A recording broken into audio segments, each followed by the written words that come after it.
कांग्रेस ने वित्त मंत्री से मांगा इस्तीफा, कहा लोकतंत्र को कमजोर करने की साजिश। सुप्रीम कोर्ट द्वारा चुनावी बॉन्ड को असंवैधानिक बताए जाने के बाद कांग्रेस ने एक बार फिर से बीजेपी पर हमला बोला है। चुनावी बॉन्ड घोटाले के आरोप में वित्त मंत्री निर्मला सीतारमण और बीजेपी अध्यक्ष जेपी नड्डा के खिलाफ केस दर्ज कराया गया है। अब कांग्रेस ने लोकतंत्र को कमजोर करने के लिए वित्त मंत्री से इस्तीफे की मांग की है। विपक्षी दल ने समूची चुनाव बॉन्ड योजना की एसआईटी के माध्यम से सुप्रीम कोर्ट की निगरानी में जांच कराने की अपनी मांग को फिर से दोहराया है। नसरल्लाह के बाद शीर्ष हिजबुल्लाह कमांडर नबील काउफ भी मारा गया, इजराइल सेना का दावा। इजराइल सेना ने रविवार को कहा कि उसने हिजबुल्लाह कमांडर नबील काउफ को मार गिराया है। हालांकि नबील काउफ की मौत की पुष्टि हिजबुल्लाह ने नहीं की है, लेकिन सोशल मीडिया पर उसके समर्थक शनिवार से ही शोक संदेश पोस्ट कर रहे हैं। बता दें कि नबील काउफ का खात्मा हिजबुल्लाह के प्रमुख हसन नसरल्लाह के शुक्रवार को इजराइल सेना की तरफ से किए गए बड़े हमले में मारे जाने के एक दिन बाद हुआ है। जानकारी के मुताबिक नबील काउफ हिजबुल्लाह के केंद्रीय परिषद के उप प्रमुख के रूप में कार्यरत था। यूपी के पूर्वी और मध्य भाग में बूंदाबूंदी के साथ ही भारी बारिश जारी। उत्तर प्रदेश के पूर्वी हिस्से में रविवार को हल्की से मध्यम बारिश रहेगी जारी।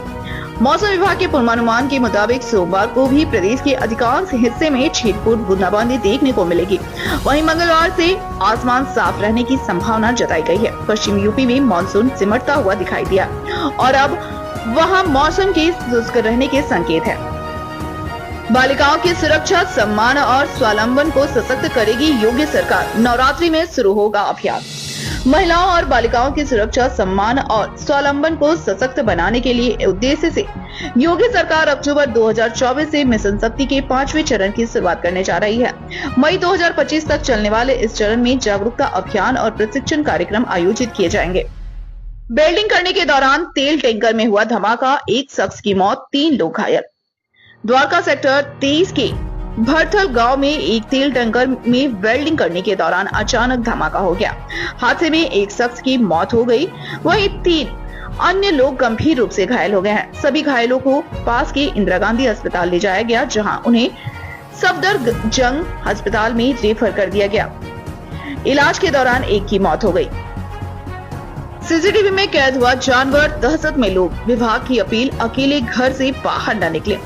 पंजाब के बटाला के नजदीकी कस्बा कांदिया में तेंदुआ दिखाई दिया है। तेंदुआ के दिखाई देने के बाद स्थानीय लोगों में दहशत का माहौल बना हुआ है। तेंदुआ सीसीटीवी कैमरे में भी कैद हुआ है, जिसके बाद जंगलात विभाग के क्षेत्र में तेंदुआ होने की पुष्टि की गई है।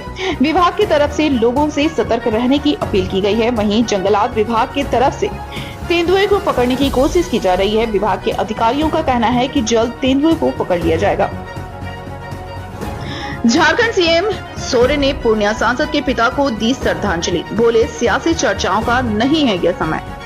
झारखंड के मुख्यमंत्री हेमंत सोरेन ने रविवार को पूर्णिया में सांसद पप्पू यादव के दिवंगत पिता को श्रद्धांजलि अर्पित की। इस दौरान उन्होंने कहा कि पप्पू यादव से उनके आत्मीय संबंध है, इसी वजह से वे इस शोक सभा में शामिल होने से खुद को नहीं रोक पाए। हेमंत सोरेन ने कहा कि यह समय सियासी चर्चाओं का नहीं है, बल्कि हम पप्पू यादव के दुख में उनके साथ खड़े हैं।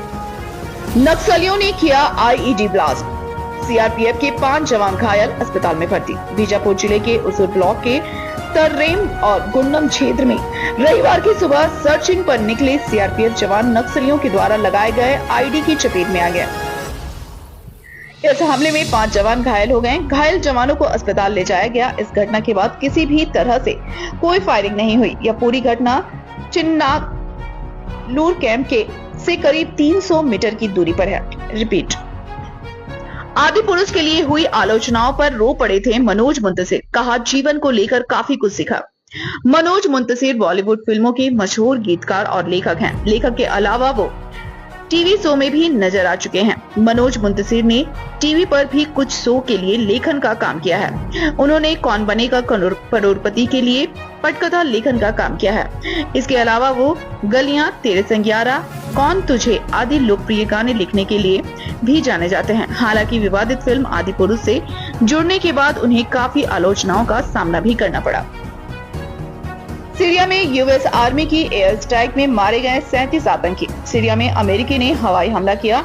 इसमें इस्लामिक स्टेट समूह और अलकायदा से जुड़े 37 आतंकी मारे गए। अमेरिकी की सेना ने दावा किया है कि आतंकियों के कई ठिकानों पर हमले किए गए हैं।